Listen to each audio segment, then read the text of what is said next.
Bé, avui ens ficarem en un tema deliciós, d'aquells que tot hem pensat alguna vegada, ja sigui a la feina o mirant les notícies amb cara de no pot ser. Perquè siguem sincers, qui no s'ha preguntat mai com collons ha arribat aquest imbècil fins aquí? Tranquils, no sou els únics, i no és una paranoia. Avui intentarem resoldre aquest misteri com si fos una investigació seriosa. Una autòpsia, si voleu. L'objectiu és simple, entendre per què la incompetència no només sobreviu, sinó que ascendeix, i molt sovint mana. I atenció, perquè segons les dades, aquesta tendència no s'està frenant, s'està accelerant. Cada cop més líders mediocres, cada cop més sistemes que funcionen pitjor. Especialment en política, cada vegada sembla un autèntic cementiri de talent. Però bé, comencem pel principi. I el principi, curiosament, és dins el cap. Existeix una forma de ceguesa molt concreta que afecta sobretot la gent mediocre.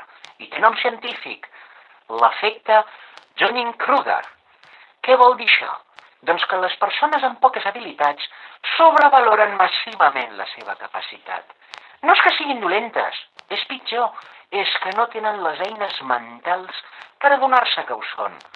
I aquí ve la part realment corrosiva, perquè aquest mecanisme funciona en dues direccions, com una pinça. D'una banda, els incompetents es creuen brillants. De l'altra, la gent realment capaç, com que és conscient de tot el que ignora, tendeix a dubtar. És la tempesta perfecta. És com aquell concursant d'un talent show que fa una actuació absolutament lamentable i es queda genuïnament sorprès quan el públic esclata a riure, perquè, clar, en el seu cap era una estrella. I així és com aquella persona no només arriba al càrrec, sinó que està convençudíssima que se'l mereix més que ningú. Però bé, no tot és psicologia. Els sistemes també col·laboren. Entrem ara al principi de Peter. Una idea tan senzilla com devastadora. En una jerarquia, tothom tendeix a ascendir fins a arribar al seu màxim nivell d'incompetència. Com funciona? Molt fàcil. Algú és molt bon en una feina tècnica, per exemple, i se'l premia amb un ascens. Ho fa bé, torna a pujar, i així successivament fins que arriba a un lloc on les tasques superen completament les seves habilitats. I just en aquell moment s'ha convertit en incompetent i allà es queda, enquistat. No és teoria, hi ha dades. Un estudi del 2018 amb més de 50.000 comercials va demostrar que els millors venedors eren els que més ascendien, per després convertir-se en directius mediocres. Peter en estat pur. Així que la resposta a la pregunta inicial és deliciosa. Aquell idiota va arribar allà perquè abans era massa bo en una altra cosa. Però ara anem a la part més retorçada. No només deixem pujar els mediocres, és que sovint es castiga els excel·lents. Existeix un autèntic terror al talent. Els grecs ja ho sabien. El mite de Procrust ho explica molt bé. Un estaler amb una llitera de ferro. Si el client era massa alt, li tallava les cames, i si era baix, les tirava fins que encaixava.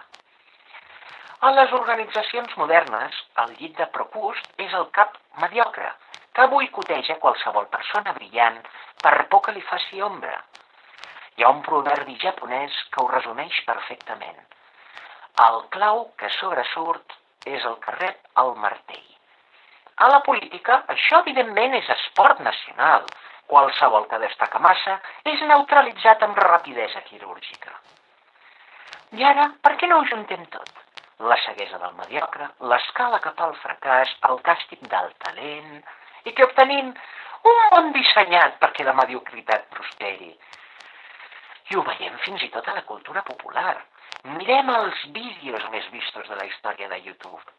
El patró és evident, cançons infantils, repetició, simplicitat extrema, entreteniment que no exigeix res, que no incomoda, que no fa pensar.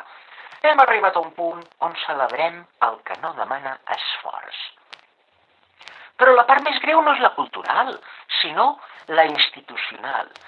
El badòmetre Edelman mostra com la confiança en les institucions s'ensorra les democràcies mentre creix en règims autoritaris. La gent deixa de creure en el sistema, i no és casual. Ja ho sabeu, la política premia la lleialtat cega, no la competència.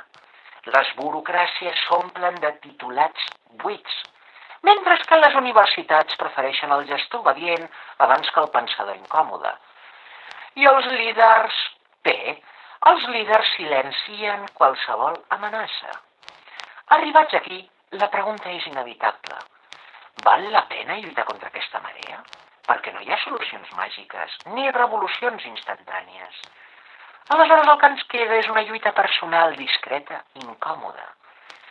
Cal formar-se constantment, escollir amb cura què consumim, buscar totes les versions i, sobretot, deixar de respectar una classe política que viu de mantenir-nos hipnotitzats. Sí, ho sé, és dur, cansa i no garanteix res. Però bé, la pregunta final queda oberta, encara que, sincerament, què voleu que us digui? Com a mínim, haurem d'intentar-ho, no?